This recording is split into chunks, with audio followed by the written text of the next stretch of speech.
Salut Joao. Salut, ça va? Ça va et toi? Bien, bien. Bah, c'est un plaisir de te recevoir. Ben, merci de m'avoir invité, ça fait plaisir. Alors, est-ce que pour commencer, tu peux commencer par te présenter pour tous ceux qui nous regardent? Bah, moi, je m'appelle Joao, j'ai 30 ans, je suis guadeloupéen, j'habite D'accord. ici depuis...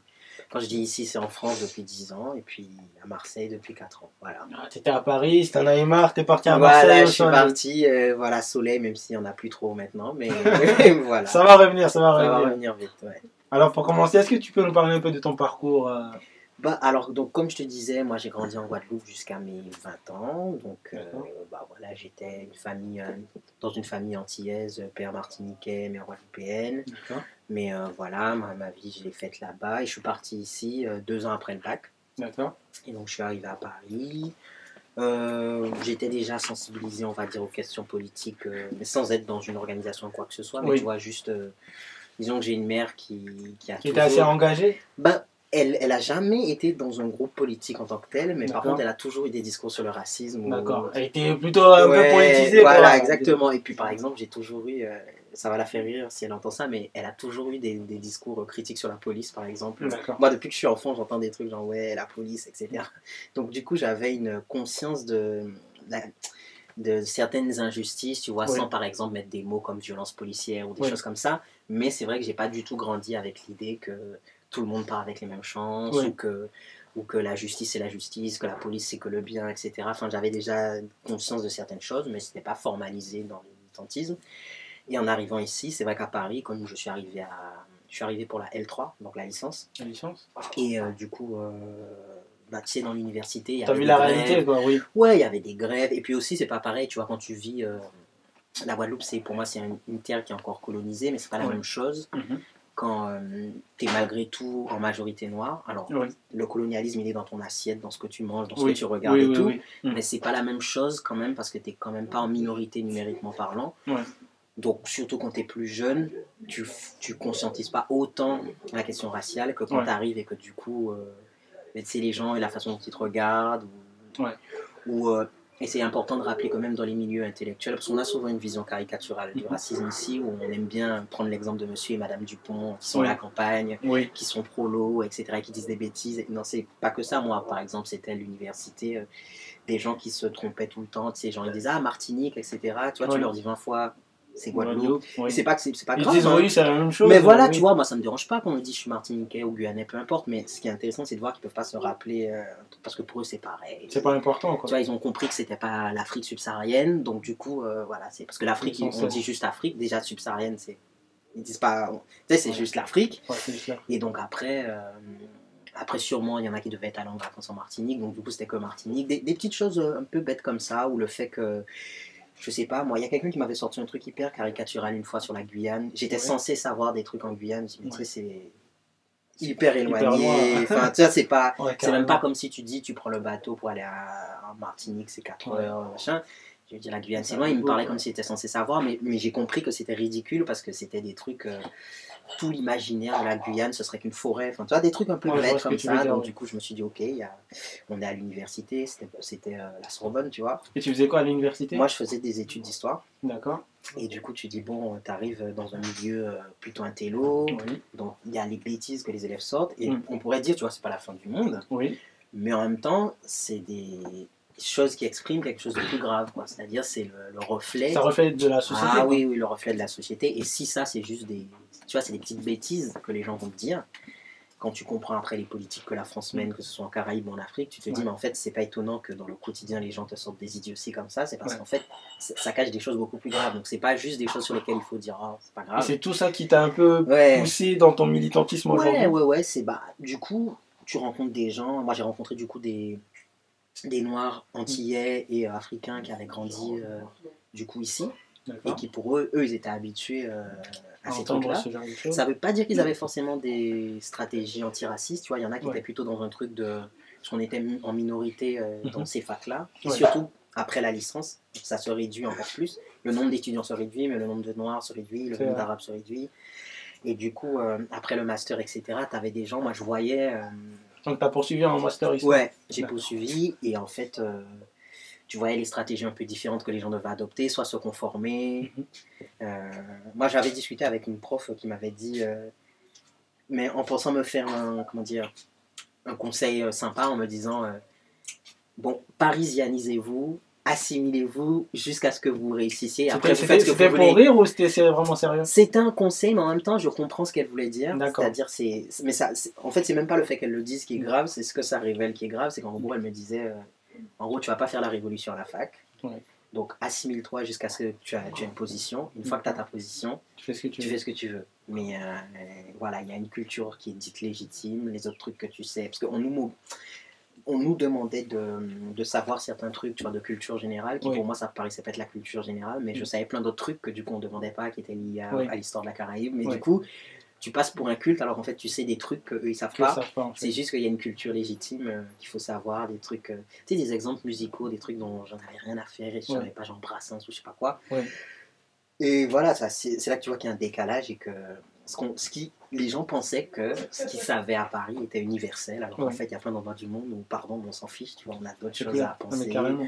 Donc voilà, donc tout ça a fait que ça m'a orienté des rencontres, et puis aussi parce que l'université, c'est un lieu qui est très actif politiquement. Quand je suis arrivé en 2007, il y avait les manifs contre...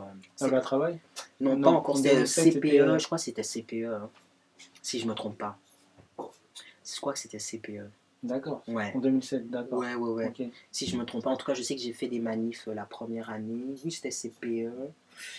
Et en tout cas, on a marché. Oui, contre. Attends, il y avait CPE, mais il y avait aussi un truc que Pécresse proposait. Mais en tout cas, c'était toute cette ère-là de réforme qui était prévue sur les jeunes et l'université. Alors aujourd'hui, tu tiens un blog qui s'appelle le blog de Joao. Voilà, tout simplement. Ouais. Et sur lequel tu postes des articles, notamment sur le militantisme, sur l'afroféminisme, ou aussi sur le panafricanisme. Donc c'est assez afrocentré, si je peux me permettre. Voilà. Et en quelle année tu l'as créé et qu'est-ce qui t'a... Bon, je suppose que c'est tout ce que tu m'as dit depuis le début qui t'a amené à le créer. Est-ce que tu peux nous parler un peu de ce blog-là?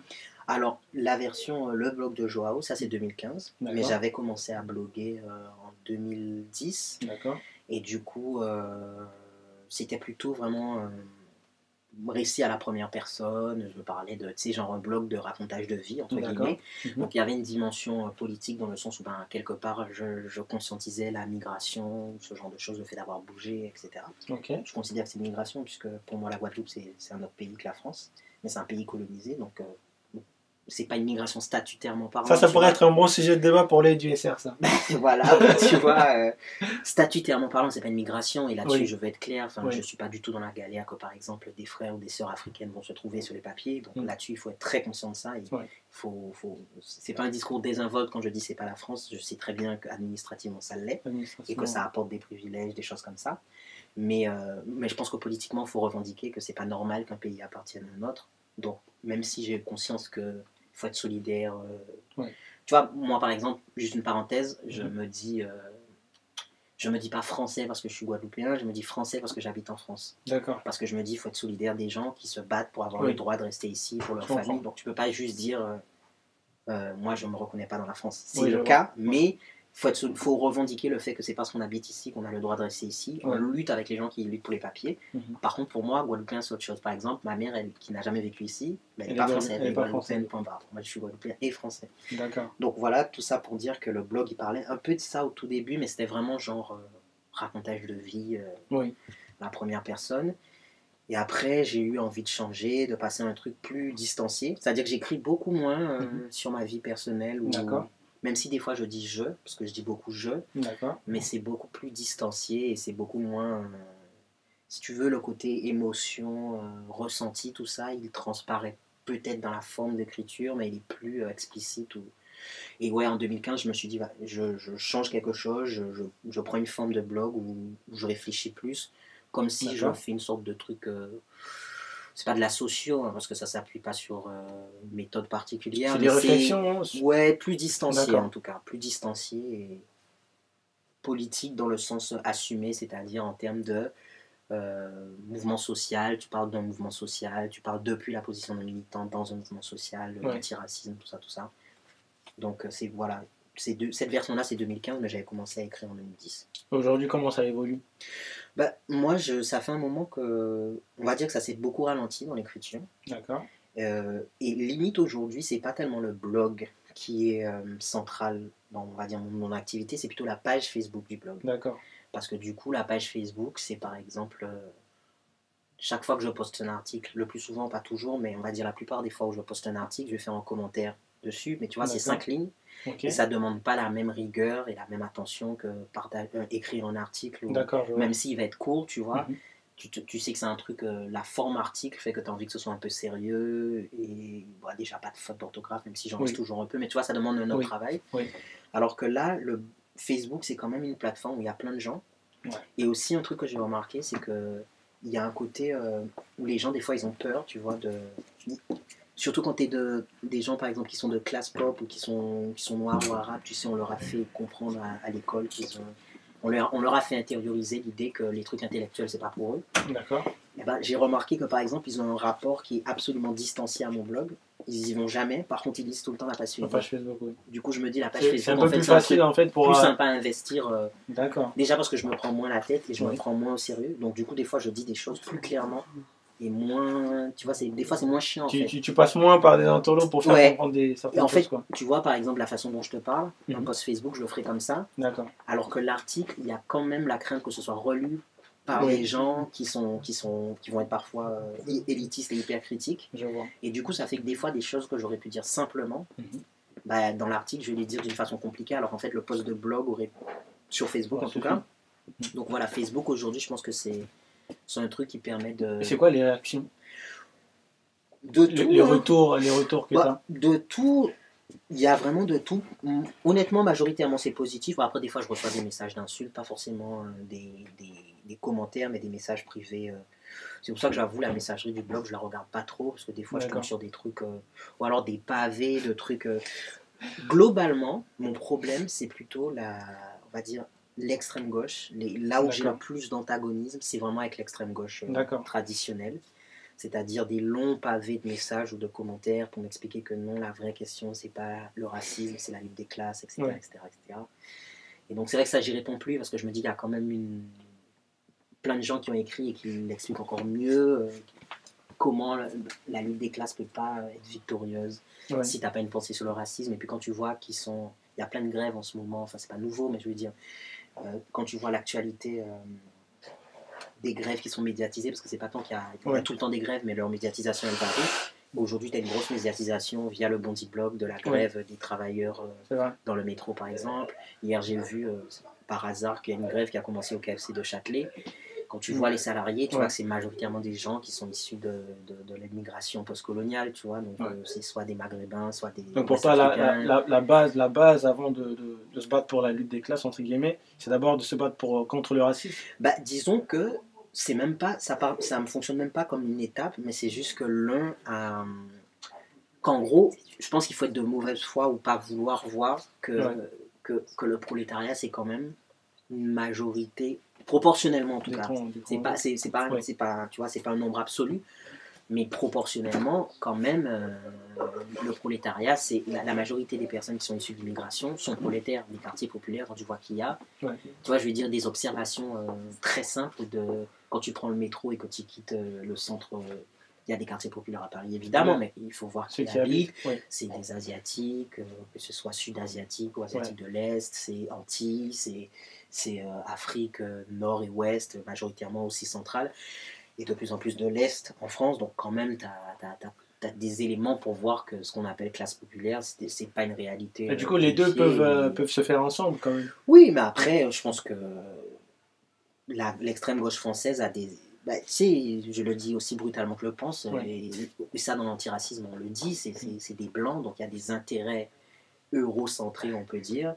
Et un truc que j'aime citer, c'est, tu vois, la lettre que Aimé Césaire, donc grand poète martiniquais, écrivain, etc.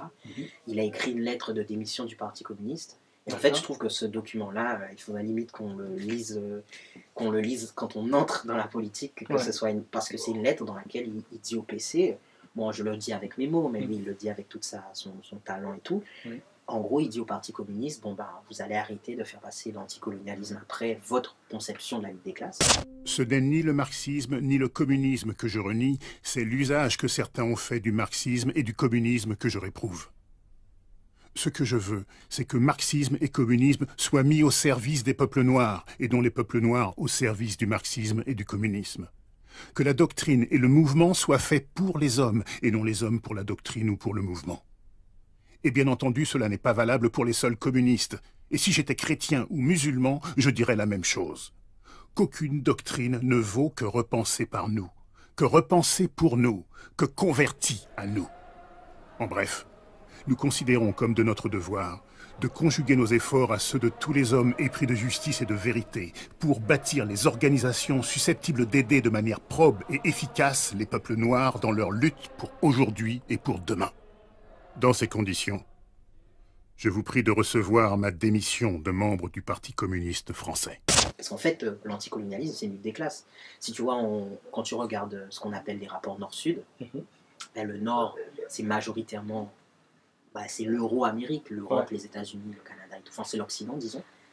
Et c'est ce qui exploite qui l'Afrique, l'Asie, l'Amérique du Sud, la Caraïbe, le Moyen-Orient, enfin, qui mènent des guerres, notamment au Moyen-Orient, qui mènent des guerres en Afrique et tout ça. Ouais.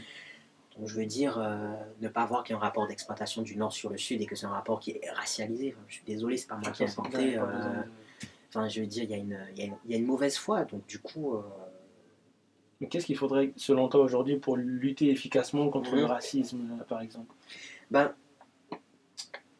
Alors, du coup, je répondrai sur la question afrocentrée, parce qu'évidemment, le racisme, c'est une réalité qui est multiple en France. Tu vois, la France, c'était officiellement un empire, ça le reste aujourd'hui. Ouais. Et du coup, les populations qui y sont, tu as des Nord-Africains, tu as des Ouest-Africains, tu as des Caribéens. Déjà, on va dire, c'est 3 types de racialisation et de conditions différentes. Sur les papiers, du coup, il y a toutes les personnes qui ne sont pas issues de ce qu'on appelle les dom-toms, qui sont concernées. Ça, c'est une grosse question, la question des politiques migratoires qui sont absolument monstrueuses, de l'Europe et tout, donc la France comprise. Et du coup, en gros, c'est comme si on peut identifier différents domaines de l'antiracisme. Tu as un domaine, je ne sais pas si le terme est bon, mais on va dire différents. Je n'ai pas envie de dire champ, parce que pour moi, l'antiracisme, c'est un champ en lui-même. Ouais. Disons, à l'intérieur du champ antiracisme, tu as plusieurs, on va dire, domaines de lutte, comme ce que je disais, la question des papiers. Donc, papier égale tout ce qui est politique migratoire et tout. Tu as un domaine qui est quartier populaire. Donc, c'est la mobilisation autour des conditions de vie et des logements. Enfin, je veux dire, c'est l'effet de cette politique de racialisation et de prolétarisation, du coup, l'état des quartiers populaires, le fait que tu as des trucs aberrants que tu n'aurais jamais à Paris, par exemple, je sais pas moi, des terminales S qui n'ont pas de prof de maths pendant, je sais pas, 3 mois. Ouais, je vois. Pas d'ascenseur pendant 50 000 ans pour 15 étages, enfin, ce genre de trucs qui pourrissent la vie. Le fait qu'il n'y ait pas de... Des trucs, tu vois, tout bêtes qui mettent les gens en danger dans les quartiers populaires, qu'il n'y ait pas de feu de signalisation à tel endroit. Ouais. Donc, tu as aussi ça, qui fait partie pour moi de l'antiracisme, même si ça ne s'y réduit pas. Et tu as un autre domaine qui est... qui touche à des modes de racialisation spécifiques, comme par exemple la lutte anti-islamophobie. C'est en particulier tout ce qui va être à la fois stigmatisation, mais aussi des lois quand même. Ouais. La loi contre le port du voile à l'école, qui en fait autorise tout un tas de choses qui n'ont absolument rien à voir avec le port du voile, que ce soit à l'école ou ailleurs, parce qu'on dirait même qu'ils veulent l'interdire partout. Tu vois, à chaque fois, c'est voile, après c'est niqab, après c'est machin, après c'est halal à l'école, enfin, c'est tous les jours il y a quelque chose. Ouais. Et après tu as tout ce qui est donc, dans ce même domaine de l'antiracisme, sur les racialisations en particulier, tu as le racisme anti-asiatique, où il y a une visibilisation non pas de la résistance des gens, parce que les gens résistent déjà, mais c'est médiatisation des résistances et des paroles des personnes qui sont issues de l'Asie, et en sachant que c'est pas pareil Asie de l'Est et Sud-asiatique à Indien, Pakistanais. Et après, tu as tout ce qui est négrophobie, donc lutte pour les réparations sur la traite occidentale, tout l'imaginaire négrophobe qui perdure. À chaque fois, il faut expliquer pourquoi un blackface c'est pas normal, pourquoi une pâtisserie qui s'appelle tête de nègre ou l'antillais c'est pas normal, des trucs comme ça. Et donc ça, c'est juste des exemples comme ça s'y réduit pas. Et puis encore un autre domaine, c'est vraiment l'enjeu de violence policière et qui lie à la prison, parce que c'est vrai que tu peux pas parler de violence policière parce que du coup la violence policière, on la voit quand il y a des gens qui sont tabassés après un contrôle d'identité ou voire qui meurent, mais du coup ce que ça dit pas, parce que ça c'est une forme spectaculaire de violence, mais c'est toute la violence dans le fait que par exemple d'un garçon de quartier populaire, tu as beaucoup plus de chances, et t'es noir ou arabe, tu as beaucoup plus de chances d'aller en prison que quelqu'un qui a volé des millions dans une entreprise. Donc ça, c'est aussi le truc très simple pour expliquer la violence policière, que c'est pas normal, et que moi, j'avoue, ça m'intéresse pas de savoir ce que tel gars a fait pour être contrôlé, parce que tu dis, bon, ben, je regarde juste que c'est le même profil de mec qui meurt entre les mains de la police. Et du coup, quand il faut expliquer la question des violences policières et leur dimension raciste, vu qui est tué, enfin, tu vois, moi je dis toujours aux gens que on n'a pas à savoir les détails de ce qui s'est passé, est-ce que le type était parfait ou pas, qu'est-ce qu'il a fait, etc. Parce que la réalité, c'est que c'est le même profil, c'est garçon noir ou arabe de quartier populaire, et que t'as jamais quelqu'un, c'est jamais quelqu'un qui a volé des millions, qui est étouffé par la police. La police, elle contrôle les papiers toujours des mêmes gens, elle est jamais... Pourquoi elle n'est pas postée dans des beaux quartiers à regarder si des gens sont pas en train de faire de la fraude fiscale. Donc voilà, donc ça c'est important. Et le dernier domaine de l'antiracisme sur lequel on peut s'investir, c'est vraiment toute la question de l'impérialisme. Donc soit celui de la France, tout ce qui est France-Afrique, le rôle qu'elle joue, le rôle que la France joue par exemple vis-à-vis d'Israël, le rôle que la France joue en Syrie, etc. Et la question de pourquoi j'ai énuméré tout ça, ces différents domaines-là, c'est parce que je pense qu'un militant, comme il ne peut pas tout faire, il faut identifier l'un de ces domaines-là. Par exemple, tu as des collectifs contre les violences policières, tu as des collectifs anti-impérialistes, et tu as des collectifs, je disais quartier populaire, tu as des collectifs sur l'islamophobie, par exemple, il y a le très connu, c'est une organisation, le CCIF, etc. Et ça ne veut pas dire qu'on ne peut pas être dans une approche globale de tout ça, tu vois, on peut réfléchir globalement à tout ça, mais je pense que c'est un type d'organisation qui peut prendre en compte tout ça, ne peut pas être dans une aide concrète sur tout ça, mais par contre peut être dans le soutien au collectif qui s'organise spécifiquement. Et donc voilà, par exemple, sur les violences policières, les exemples concrets, c'est, tu vois, Urgence Notre Police Assassine ou Vie Volée, ils vont être dans le soutien aux familles dès qu'il va se passer quelque chose.